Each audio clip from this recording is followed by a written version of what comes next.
উত্তরাধিকার সূত্রে পেয়েছি শুধু একগুচ্ছ চাবি। ছোট বড় মোটা বেটে নানা রকমের নানা ধরনের চাবি।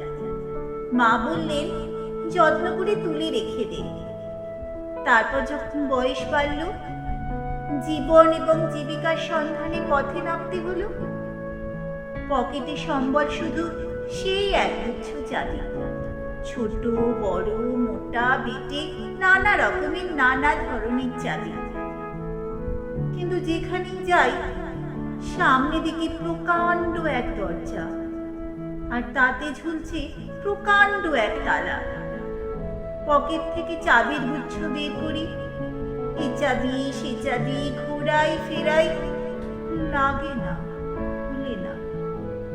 শ্রান্ত হয়ে ঘরে ফিরি। মা দেখেন আর হাসেন, বলেন ওরে তোর বাবার হাতে ওই চাবি দিয়ে ওই দরজাগুলো খোলেনি। শুনেছি নাকি তার বাবার হাতে খুলতো। আসল কথা কি জানিস?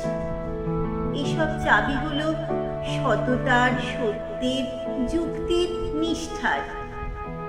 আজকাল আর ওই চাবি দিয়ে এসব দরজা খোলে না। তবুও তুই ফেলে দিস না।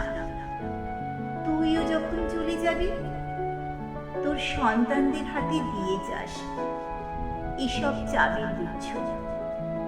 হয়তো তাদের হাতে, হয়তো কেন নিশ্চয়ই তাদের হাতে একদিন এসব সততা, সত্যের, যুক্তির, নিষ্ঠার চাবি দিয়ে জীবনের বন্ধ দরজাগুলো খুলে যাবে, খুলে যাবেই।